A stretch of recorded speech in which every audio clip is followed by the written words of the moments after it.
6 hombres fueron atados de pies y manos.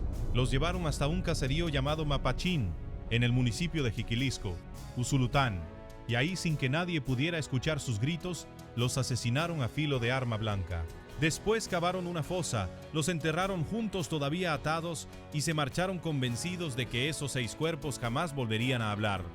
Pasaron 12 años y esta semana 124 integrantes del barrio 18 recibieron la respuesta que ese caserío llevaba esperando desde el año 2014. Si te interesa conocer las capturas más importantes y los operativos más impactantes contra la delincuencia en El Salvador, suscríbete ahora al canal, porque lo que vas a escuchar es uno de los golpes judiciales más grandes que ha dado la Fiscalía contra esta pandilla en los últimos años. El Tribunal Primero contra el Crimen Organizado de San Miguel dictó sentencia el 22 de julio de 2026. 20 de esos hombres, conocidos dentro de la estructura como Homeboys, recibieron 45 años de prisión cada uno. Los otros 104, catalogados como colaboradores de la pandilla, fueron condenados a 30 años cada uno. Son condenas que, sumadas, representan miles de años de cárcel repartidos entre una sola clica criminal. Pero antes de llegar a esa sentencia, hay que entender exactamente qué fue lo que esta gente hizo, cómo operaba esta estructura durante más de una década en Usulután, y por qué un solo crimen cometido en 2014 terminó destapando a toda una organización. ¿Qué convirtió a Mapachín en un nombre que la Fiscalía no iba a soltar jamás? Para responder eso, hay que regresar al 22 de mayo de 2014.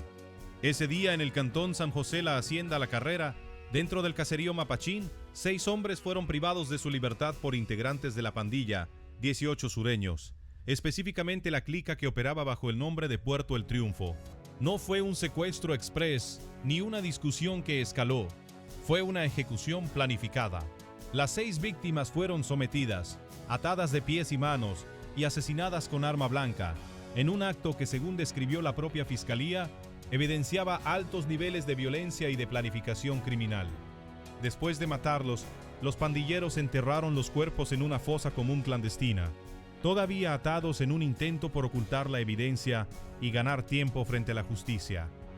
Esa decisión de enterrarlos en conjunto, atados, terminó siendo uno de los agravantes que la Fiscalía usó años más tarde para reforzar la acusación, porque no se trataba de un homicidio aislado que pudiera diluirse entre otros casos de violencia en la zona. Era la prueba física de que existía una estructura capaz de planificar, ejecutar y encubrir un crimen múltiple con total impunidad, en una época en la que Usulután, como buena parte del oriente salvadoreño, vivía bajo el control territorial casi absoluto de las pandillas. Pero ¿quién controlaba realmente esa zona para que un crimen así pudiera cometerse sin que nadie hablara durante años? La respuesta tiene nombre y apellido dentro del organigrama de la pandilla 18 sureños, Tribu Usulután, Clica Puerto El Triunfo.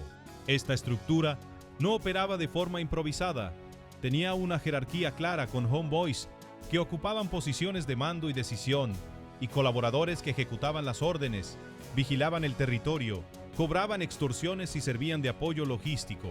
Delinquían principalmente en los distritos de Puerto El Triunfo y Jiquilisco, 2 zonas costeras del departamento de Usulután, donde la actividad económica, pesca, comercio local, transporte se convirtió durante años en el blanco perfecto para el cobro de renta. Los cargos que finalmente enfrentaron los 124 condenados no se limitaron a la masacre de Mapachín. La Fiscalía documentó que esta estructura cometió homicidios, extorsiones y privaciones de libertad de forma sostenida en el tiempo, no como hechos aislados, sino como parte del funcionamiento normal de la clica.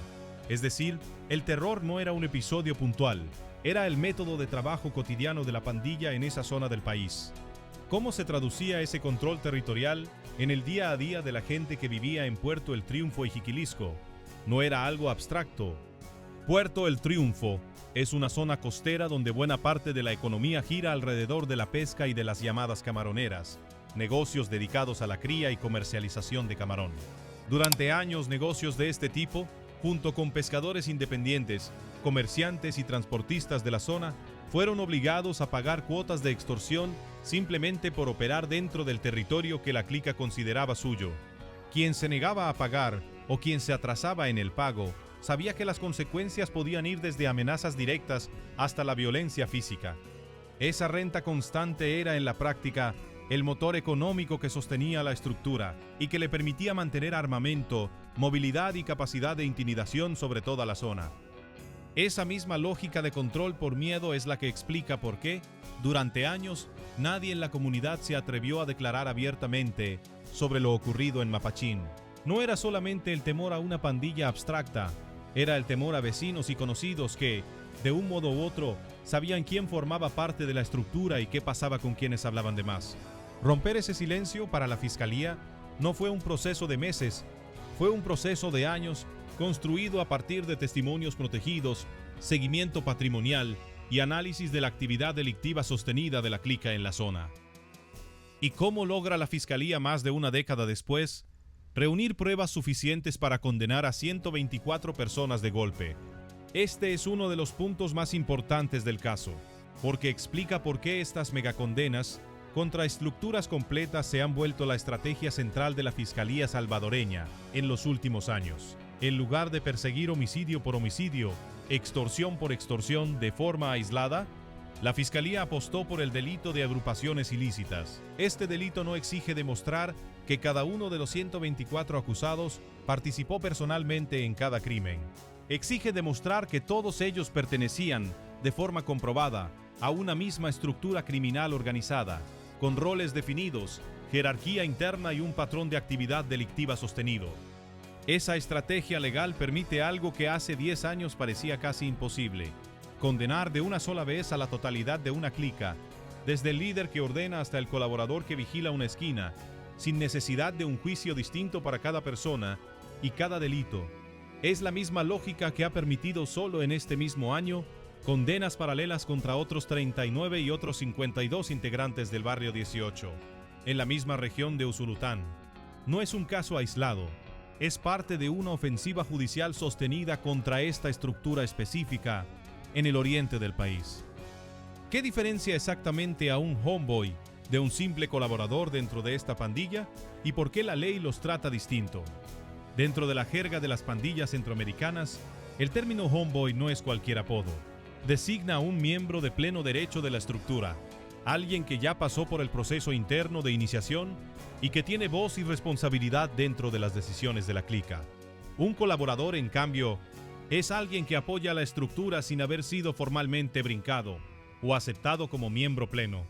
Puede vigilar, transportar, cobrar cuotas o servir de enlace, pero no participa del mismo nivel de mando ni de las mismas decisiones estratégicas. Esa diferencia jerárquica explica exactamente por qué el tribunal impuso penas distintas. Los 20 homeboys, al ser considerados miembros plenos y responsables directos de la dirección de la estructura, recibieron la pena máxima contemplada para el delito de agrupaciones ilícitas: 45 años de prisión. Los 104 colaboradores, al tener un rol de apoyo y no de mando, recibieron 30 años cada uno. La distinción no es simbólica, representa años de diferencia en la vida de cada uno de estos condenados y refleja cómo la justicia salvadoreña está tratando de dimensionar con precisión el nivel real de responsabilidad de cada eslabón dentro de una estructura criminal. ¿Qué cambió realmente para que un caso estancado durante años terminara resolviéndose justo ahora?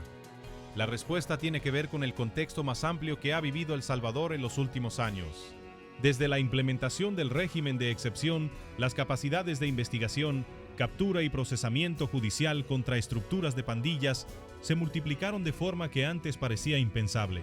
Antes, perseguir a 124 personas de una sola estructura hubiera significado años de juicios separados, testigos expuestos a represalias y procesos que fácilmente podían caerse por falta de pruebas o por intimidación. Hoy, ese mismo proceso puede resolverse en una sola audiencia, con una acusación conjunta que se sostiene en el delito de agrupaciones ilícitas y en la evidencia acumulada durante años de investigación paralela. Ese cambio de capacidad institucional es en buena medida lo que explica por qué en 2026 estamos viendo, solo en el departamento de Usulután, varios procesos distintos contra el barrio 18 resolviéndose casi al mismo tiempo. 39 condenados en un proceso, 124 en otro, y decenas más en procesos anteriores vinculados a la misma región. No es que la pandilla haya cometido más crímenes recientemente, es que el Estado finalmente Tiene la capacidad de perseguir con contundencia crímenes que llevaban años esperando una respuesta. ¿Qué pasó con las familias de las 6 víctimas de Mapachín durante estos 12 años de espera? Ese es un dato que rara vez aparece en los comunicados oficiales, pero que explica por qué este tipo de sentencias generan tanta reacción emocional en la población. Durante más de una década, las familias de esos 6 hombres asesinados vivieron sabiendo que sus seres queridos habían sido enterrados en una fosa común, atados, sin que ningún responsable enfrentara consecuencias formales. En comunidades pequeñas como Mapachín, ese tipo de impunidad prolongada no solo es una herida abierta para las familias directamente afectadas, se convierte en un mensaje silencioso para toda la comunidad de que la pandilla puede matar, enterrar y seguir operando como si nada hubiera pasado. Es exactamente ese silencio el que la sentencia del 22 de julio de 2026 viene a romper. No se trata solamente de una cifra de condenados o de años de prisión sumados. Se trata de que, después de 12 años, el Estado finalmente pudo decirle a esa comunidad que el crimen fue investigado, documentado y sancionado, y que los responsables, desde los que dieron la orden hasta los que cavaron la fosa, están hoy identificados con nombre y apellido. ¿Y quiénes son exactamente esos hombres que hoy cargan con las condenas más altas de este proceso? La Fiscalía identificó públicamente a los 20 homois sentenciados a 45 años de prisión. Entre ellos aparecen Mario Alexander Santamaría Chavarría, Norby Alexis Ayala Ábalos, Carlos Antonio Melara Díaz, Luis Alonso Sánchez Rivera, Jefferson Otoniel Castro Trejo, William Alexander Gabriel Pereira, Efraín Antonio Ramírez, Juan Carlos Moreno Santo, Misael Antonio Martínez Urbina y Noé Eugenio Torres Celaya. Este último conocido también bajo el alias de Jorge Martínez Sánchez. A ellos se suman Juan Pablo Castro Silva, René Giovanni Quintanilla Hernández, José Saúl Hernández Chicas, Adonai de Jesús Chamagua Palacios, Edith Alexander Castillo González, Saúl Mauricio Díaz Chávez, Moisés Antonio Sánchez Hernández, Remberto Antonio Ortiz Coreas, José Salvador Sarabia Arévalo y Heriberto Mauricio Méndez Ramírez. Estos 20 nombres representan, según la Fiscalía, la cúpula de mando de la clica Puerto El Triunfo, dentro de la tribu Usulután del barrio 18. Sureños son ellos quienes, de acuerdo con la investigación, tomaban las decisiones sobre a quién extorsionar, a quién amenazar y, en los casos más extremos, a quién asesinar para mantener el control territorial. Los otros, 104 condenados, cuyos nombres no fueron detallados de forma individual en el comunicado, conforman la base operativa de la estructura, los que ejecutaban las órdenes en el terreno. Pero, ¿por qué este caso pesa tanto más que otras condenas similares que hemos visto en los últimos meses en la misma zona? Porque no es un proceso aislado, sino la pieza más grande de un rompecabezas judicial que se ha ido armando en Usulután durante todo este año. Apenas unas semanas antes de esta sentencia, otros 39 integrantes de la misma pandilla, en los mismos distritos de Jiquilisco y Puerto El Triunfo, fueron condenados a penas de entre 30 y 45 años por homicidio agravado, extorsión agravada y privación de libertad, y sumando distintos procesos, ya son más de 50 integrantes del barrio 18, condenados solo este año en procesos vinculados a esta misma región. Ese patrón revela algo que va más allá de un solo caso judicial. Muestra que la Fiscalía identificó a esta clica específica como un objetivo prioritario y que está desmantelándola por completo, proceso tras proceso, hasta dejar sin estructura de mando ni base operativa a una organización que durante años controló el territorio con extorsión y violencia extrema.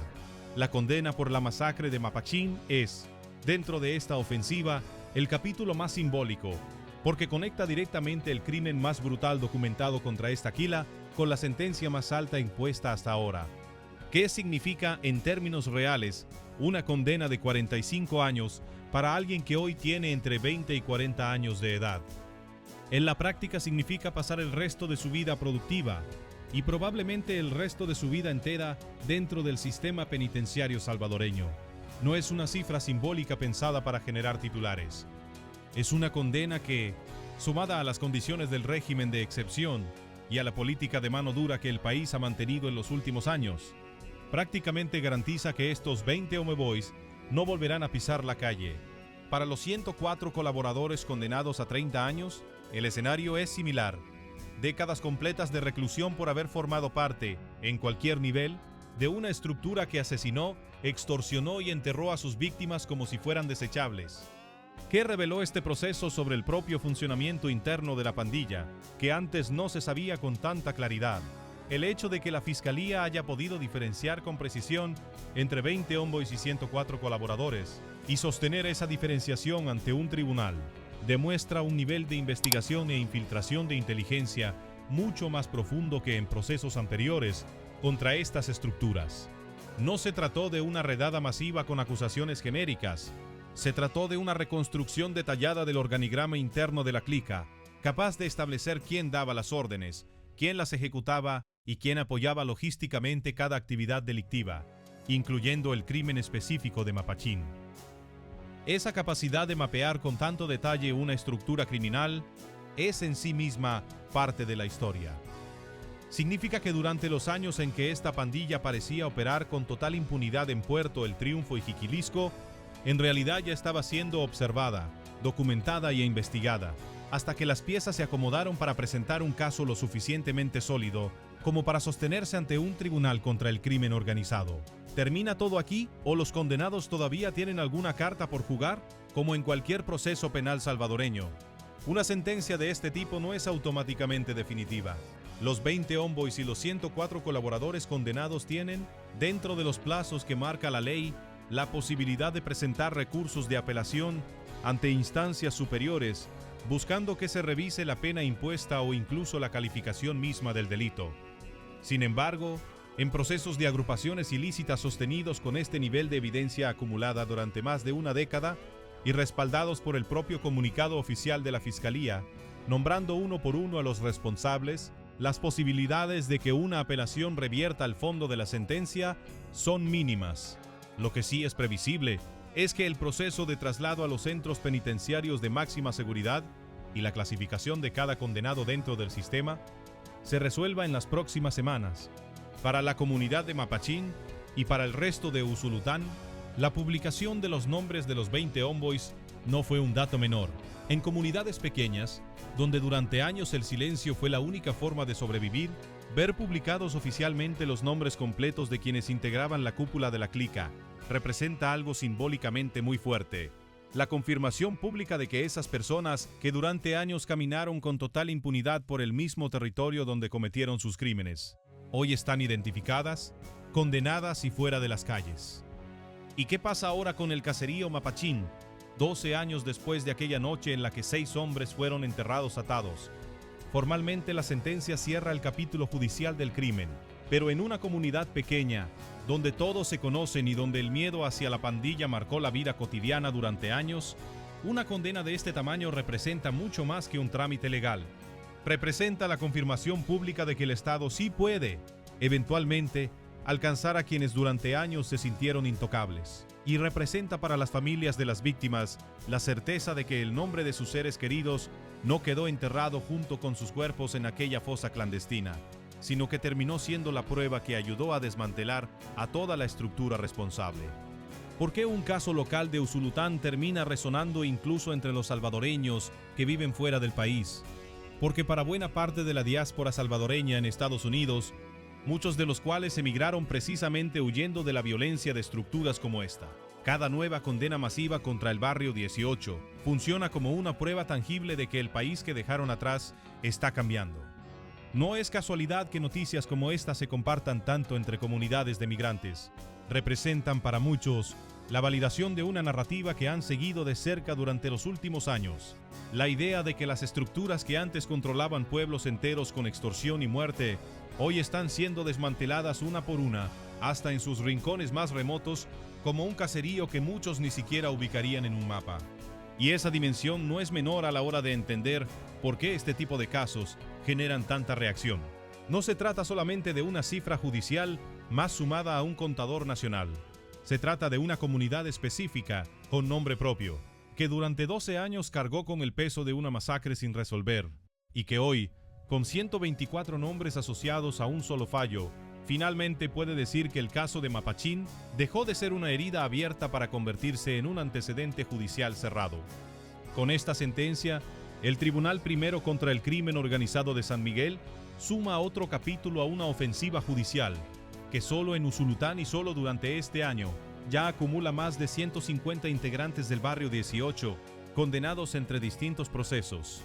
Es una cifra que, vista en conjunto, deja una idea clara.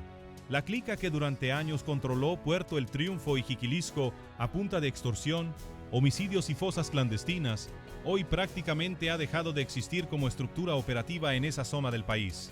Y todo comenzó a desmoronarse a partir de un solo crimen que nadie pudo enterrar del todo. 6 hombres atados de pies y manos en un caserío llamado Mapachín, cuyo caso 12 años después terminó arrastrando a 124 personas hasta una sala de tribunal en San Miguel.